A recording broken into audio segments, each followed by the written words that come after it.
எல்லாருக்கும் hi. Welcome to my channel. Video போட்டு கொஞ்ச நாள் ஆகுது.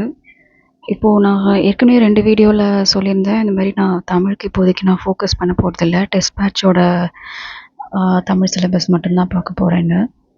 ஸோ அது மட்டும்தான் நான் பண்ணிகிட்ருக்கேன்.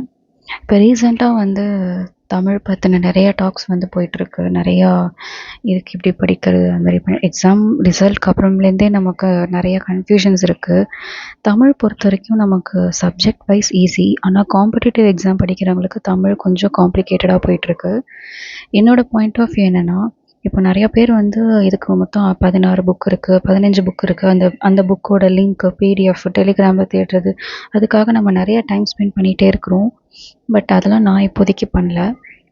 நமக்கு வந்துட்டு ஏன் இந்த மாதிரி அவுட் சோர்ஸ் போனாங்க அப்படின்னா, நமக்கு வந்து முன்னாடி சிலபஸில் இலக்கணம்க்கு வந்து ஹெவி மார்க் ஓரியன்டாக நமக்கு கிடையாது. இப்போ வந்து சிலபஸே மாறினதுனால அவங்க என்ன நினைக்கிறாங்க அப்படின்னா, சிலபஸில் வந்து கொடுத்துருக்குற இலக்கணம் டாபிக்ஸ் வந்து ஸ்கூல் புக்கில் அதுக்கான எக்ஸாம்பிள்ஸோ கான்செப்ட் இருக்கும். ஆனால் எக்ஸாம்பிள் அவங்களுக்கு நிறையா கிடையாது.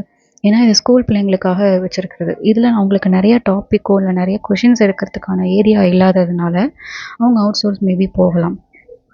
இலக்கணமில் இந்த வினையெச்சம், பெயரெச்சம், கலை சொற்கள், இந்த மாதிரி விஷயம் அவங்க என்ன நினைக்கிறாங்கன்னா, ஸ்கூல் லெவல் இருக்கிறவங்களுக்கு தான் ஸ்கூல் புக்லேருந்து எடுக்கணும். ஒரு காம்படிட்டிவ் எக்ஸாம், ஒரு கவர்மெண்ட் போஸ்டிங்க்கு வரவங்களுக்கு நாட்டு நடப்பு எல்லாமே தெரிஞ்சிருக்கணும். அது இல்லாமல் தமிழில் இன்னும் கொஞ்சம் நாலேஜ் இருக்கணும். ஏன் வந்து லிமிட் பண்ணணும்னு நினைக்கிறாங்க.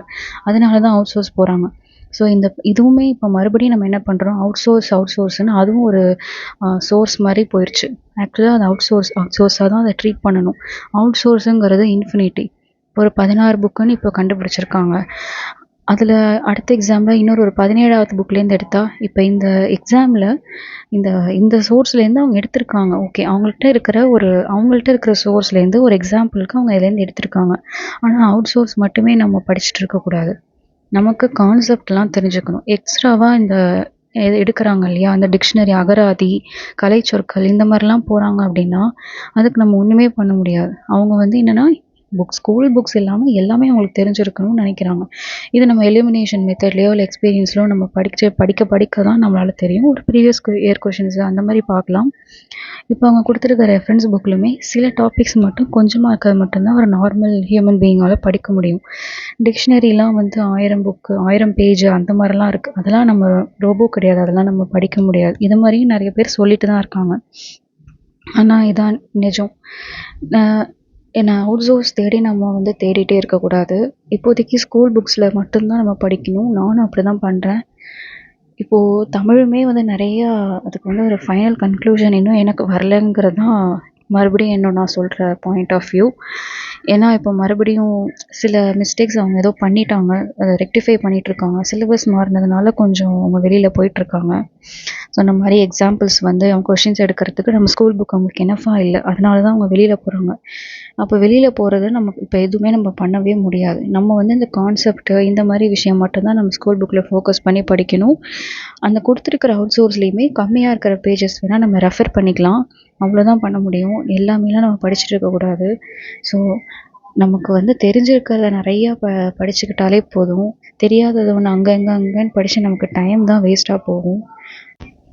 அதுமாதிரி தமிழ் எப்படி படிக்கிறதுங்கிற நிறையா கன்ஃபியூஷன் இருக்கும் பிகினர்ஸ்க்கு. என்ன பண்ணலாம் அப்படின்னா, நோட்ஸ் எடுக்கிறதுக்கும் நீங்கள் வந்து சிலபஸ் அண்டர்ஸ்டாண்ட் பண்ணிக்கிறதுக்கும் ஜஸ்ட்டு நீங்கள் 6th-லேருந்து 12th வரைக்கும் இருக்கிற புக் பேக்கில் இருக்கிறது, இந்த மாதிரி நீங்கள் ஃபுல்லாக ஒரு 1 or 2 ரவுண்ட்ஸ் நீங்கள் வந்து ரீட் பண்ணிவிட்டு அப்படியே ரூல்ஸ் எடுத்துகிட்டு அப்படியே வரலாம், சிலபஸில் என்னென்ன கேட்டிருக்காங்களோ. ஆனால் சில பேர் வந்து சிலபஸில் உள்ளதை பிரித்து எழுதுக, சேர்த்து எழுதுக அப்படின்னா அது எங்கே இருக்கோ அதை நோட் பண்ணிவிட்டு அதை மட்டும் படிங்கன்னு சொல்லுவாங்க. அதுவும் கரெக்டு தான். பட் வந்து புக் ஃபுல்லாக படிக்கணும். ஆனால் நம்ம படிச்சுட்டே இருந்தோம் அப்படின்னா எதில் நமக்கு வீக் எது வரலன்னு தெரியாது. ஸோ ரிவிஷன் பண்ணும்போது டாபிக் வைஸ் ரிவைஸ் பண்ணணும். எங்கெங்கே இருக்குதுன்னு படிக்கும்போதே, நோட்ஸ் எடுக்கும்போதே நம்ம சிலபஸில் இருக்கிற டாபிக் வந்து எந்த ஸ்டாண்டர்டில் எந்த பேஜில் இருக்குங்கிறது சைடில் நோட் பண்ணிகிட்டே வந்துட்டு நம்ம படிக்கும்போது டாபிக் வைஸ் ரிவைஸ் பண்ணால் தான் நமக்கு எந்த டாப்பிக்கில் வீக்காக இருக்குன்னு தெரியும். நம்ம படிக்கிறது 6th to 12th அட்டை படிக்கணுன்ட்டு அது மாதிரியே படிச்சுட்டே இருந்தோம்னா நமக்கு வீக்னஸ் என்னன்னு கண்டுபிடிக்கவே முடியாது. ஸோ தமிழுக்கு வந்து இப்போதைக்கு ஸ்ட்ராட்டஜின்னு பார்த்தா இப்படி தான். எதுக்குமே வந்து லிமிட் கிடையாது. என்ன வேணாலும் ஆகலாம். சிலபஸ் மறுபடியும் மாற்றலாம். அடுத்து வர டீம் வந்து வேறு மாதிரி கொஷின் செட் பண்ணலாம். ஸோ நீங்கள் வந்து இந்த தமிழ் ஸ்டாண்டர்ட் புக்ஸ் பொறுத்த வரைக்கும் நீங்கள் இந்த மாதிரி ஸ்பைரல் போட்டு வச்சுக்கலாம். இது உங்களுக்கு ரிவைஸ் பண்ணுறதுக்கு, நோட்ஸ் எடுக்கிறதுக்கு எல்லாமே ஈஸியாக இருக்கும். ஏன்னா நமக்கு தமிழ் சிலபஸ் பொறுத்த வரைக்கும் ரொம்ப அதிகம். அதனால் இப்படி ஸ்பைரல் பண்ணி வச்சுக்கோங்க. இது வந்து ஒரு பெஸ்ட்டு டிப்ஸ் நான் ஷேர் பண்ணணும்னு நினச்சேன். ஓகே, நெக்ஸ்ட் வீடியோவில் பார்க்கலாம். பாய்.